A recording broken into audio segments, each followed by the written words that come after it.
नमस्कार, SPT news में आपका स्वागत है। पेश है 11 नवंबर मंगलवार शाम 7:15 राजस्थान की 15 बड़ी खबरों में। दिल्ली के लाल किले के पास हुए धमाके के बाद राजस्थान के सीमावर्ती जिलों में सुरक्षा एजेंसियां अलर्ट मोड पर आ गई है। जयपुर समेत जैसलमेर, श्रीगंगानगर, बीकानेर और बाड़मेर में पुलिस, खुफिया एजेंसियां और बीएसएफ ने चौकसी बढ़ा दी है। जैसलमेर जिले के सभी थानों को संदिग्ध व्यक्तियों और गतिविधियों पर पैनी नजर रखने के निर्देश दिए गए हैं। Railway station, bus stand, hotel, dhaba, भीड़ भाड़ वाले बाजारों में विशेष सुरक्षा व्यवस्था लागू की गई है। शहर में प्रवेश करने वाले सभी मार्गों पर बैरिकेड्स लगाकर वाहनों की गहन जांच की जा रही है। यात्रियों और वाहन चालकों की पहचान सुनिश्चित की जा रही है। दिल्ली ब्लास्ट पर पीएम मोदी ने बड़ा बयान दिया है। पीएम बोले, हमले के दोषियों को बख्शा नहीं जाएगा। पीएम मोदी इस समय 2 दिवसीय भूटान के आधिकारिक दौरे पर गए हैं। इस दौरे के दौरान उन्होंने वहां एक जनसभा को संबोधित करते हुए स्पष्ट संदेश दिया, इस आतंकी घटना के पीछे शामिल किसी भी षड्यंत्रकारी को बख्शा नहीं जाएगा। पीएम मोदी ने अपनी स्पीच की शुरुआत भारी मन से की। उन्होंने कहा, आज मैं यहाँ बहुत भारी मन से आया हूँ। कल शाम दिल्ली में हुई भयावह घटना ने सभी के मन को व्यथित कर दिया। इसके पीछे के षड्यंत्रकारियों को बख्शा नहीं जाएगा। प्रधानमंत्री के इस बयान से साफ है कि सरकार दिल्ली ब्लास्ट के दोषियों के खिलाफ सख्त और निर्णायक कार्यवाही करने की तैयारी में है। चित्तौड़गढ़ में दिन दहाड़े भाजपा नेता और कुरियर बिजनेसमैन को गोली मार दी गई। घटना शहर के कोतवाली थाना क्षेत्र के सिटी पेट्रोल के पास की है। जानकारी के अनुसार रमेश ईरानी ने बाइक पर आए 2 बदमाशों ने फायरिंग की और फरार हो गए। दोनों ने हेलमेट पहन रखा था। ईरानी को चित्तौड़गढ़ के सरकारी हॉस्पिटल ले जाया गया, जहां उनके हालात को देखते हुए उन्हें उदयपुर रेफर कर दिया गया। दिल्ली धमाके में मरने वालों की संख्या बढ़कर 12 हो गई है। इसमें 2 महिलाएं भी शामिल हैं। 20 घायलों का इलाज चल रहा है। 2 शवों की पहचान हो गई है। बाकी की पहचान डीएनए टेस्ट से की जाएगी। मेट्रो स्टेशन की पार्किंग से निकल रही कार में काला मास्क पहने एक शख्स बैठा दिखाई दिया। उसका नाम डॉक्टर मोहम्मद उमर नबी बताया जा रहा है। ये पुलवामा का रहने वाला है। पुलिस सूत्रों के मुताबिक उमर ने विस्फोटकों के साथ खुद को उड़ा लिया। उसे डीएनए टेस्ट के लिए कश्मीर पुलिस ने पुलवामा से उसकी मां और 2 भाई को हिरासत में लिया है। न्यूज एजेंसी ने बताया कि पुलिस को शुरुआती जांच से पता चला कि विस्फोट में अमोनियम फ्यूल और डेटोनेटर का इस्तेमाल किया गया है। केंद्र ने राष्ट्रीय राजधानी की वायु गुणवत्ता गंभीर श्रेणी में पहुंचने के बाद मंगलवार को दिल्ली एनसीआर में क्रमिक प्रतिक्रिया कार्रवाई योजना के तीसरे चरण के तहत कड़े प्रदूषण रोधी उपाय लागू किए हैं।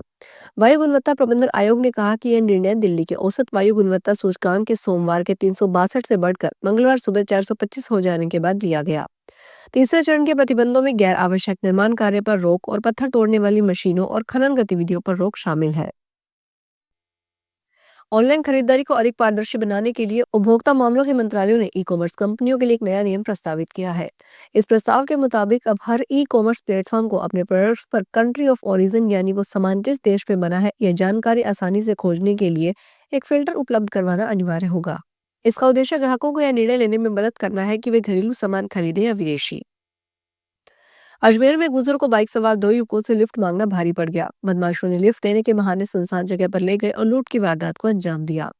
पीड़ित से नकदी और 9 ग्राम सोने की चैन लेकर भाग गए। विरोध करने पर पीड़ित को जान से मारने की धमकी दी गई।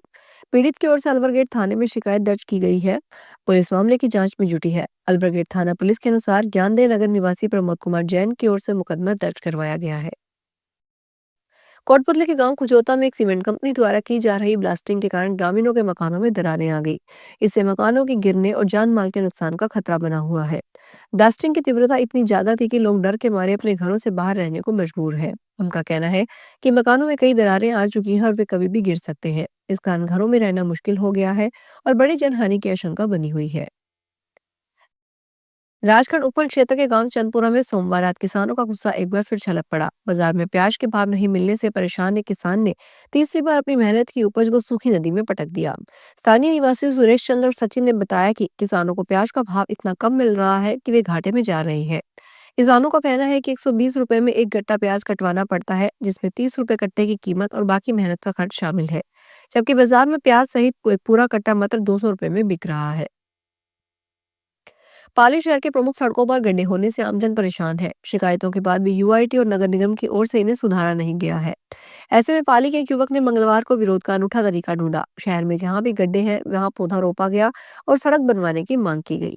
शहर के इंदिरा कॉलोनी में रहने वाले कमल वैष्णव ने बताया कि प्रमुख चौराहों में शामिल सूरजपोल चौराहे पर एक बड़ा गड्ढा हो रखा है, जो पिछले लंबे समय से है। इसके कारण हादसा हो सकता है। सीकर की धार्मिक नगरी खाटू श्याम जी कस्बे में सीताराम मंदिर में दान पात्र से चोरी होने का मामला सामने में आया है। दर्शन करने के बहाने आई महिला और युवती ने वारदात को अंजाम दिया। घटना सीसीटीवी कैमरे में रिकॉर्ड हुई है। हालांकि अभी तक मंदिर पुजारी के द्वारा पुलिस में मामला दर्ज नहीं करवाया गया। मंदिर पुजारी गिरिराज माटोलिया के अनुसार घटना सोमवार दोपहर करीब 12:30 बजे की है। पुजारी गिरिराज सीताराम मंदिर में नीचे की तरफ बने हनुमान मंदिर में पूजा पाठ करके ऊपर चले गए थे। हरियाणा सरकार ने राज्य के अग्निवीरों को बड़ी राहत दी है। सरकार ने सरकारी नौकरियों में आयु सीमा में छूट को देकर आधिकारिक नोटिफिकेशन जारी कर दिया है। लंबे समय से विचाराधीन इस प्रस्ताव पर अब सरकार ने निर्णय लेते हुए हरियाणा के मूल निवासी भूतपूर्व अग्निवीरों को सीधी भर्ती के दौरान ऊपरी आयु सीमा में छूट देने की घोषणा की है। जारी नोटिफिकेशन के अनुसार अग्निवीरों को ग्रुप बी और ग्रुप सी श्रेणी के पदों के लिए निर्धारित ऊपरी आयु सीमा में 3 वर्ष की छूट दी जाएगी। नागौर के रोल और बुगरेड़ा सहित आसपास के गांवों में चने की फसल पर लट का प्रकोप तेजी से फैल रहा है। कीड़ों के हमले से पौधों की पत्तियों और फलियों को बहुत नुकसान पहुंच रहा है, जिससे किसानों की चिंता बढ़ गई है। किसानों ने बताया कि ये कीट मुख्य रूप से रात के समय सक्रिय होते हैं और हरी फलियों में पत्तों को चट कर रहे हैं। कई खेतों में फसल को भारी नुकसान होने की आशंका है। यदि समय रहते इन पर नियंत्रण नहीं किया गया तो उपज में बड़ी गिरावट आ सकती है। कृषि विभाग ने किसानों को सतर्क रहने और शुरुआती स्तर पर ही कीटनाशक छिड़काव करने की सलाह दी है। जयपुर स्थित प्रदेश की सबसे बड़ी सब्जी मंडी मुहाना थोक सब्जी मंडी में इन दिनों सब्जियों में महंगाई का तड़का लगा हुआ है। हरी मटर महंगी बिक रही है तो टमाटर के दाम भी ऊंचे बोले जा रहे हैं। आज थोक मंडी में मटर फली के दाम 135 से 140 रुपए के बीच बोले गए। वहीं टमाटर के दाम भी आज 25 से 35 के बीच रहे। वहीं फूल गोभी के दामों में गिरावट देखी गई है। आज थोक मंडी में फूल गोभी के दाम 12 से 15 रुपए के बीच बोले गए। दूसरी ओर मुहाना मंडी स्थित आलू प्याज मंडी में आज नया आलू महंगा बिका। जयपुर में एक महिला आईएएस अधिकारी ने अपने आईएएस पति के खिलाफ मामला दर्ज करवाया है। उन्होंने एसएमएस अस्पताल थाने में मामला दर्ज करवाया, जिसमें उन्होंने अपने पति पर राजस्थान कैडर पाने के लिए जबरन शादी करने सहित कई बेहद गंभीर आरोप लगाए हैं। रिपोर्ट के अनुसार महिला अधिकारी ने अपने पति पर मुख्य रूप से गंभीर आरोप लगाए। उन्होंने पति आशीष मोदी पर राजस्थान कैडर पाने के लिए भावनात्मक रूप से झूठ बोलकर और जबरन दबाव बनाकर शादी करने का आरोप लगाया। इसके अलावा अफेयर और मारपीट के भी गंभीर आरोप लगाए हैं। फिलहाल इस बुलेटिन में इतना ही, फिर हाजिर होंगे बड़ी खबरों के साथ।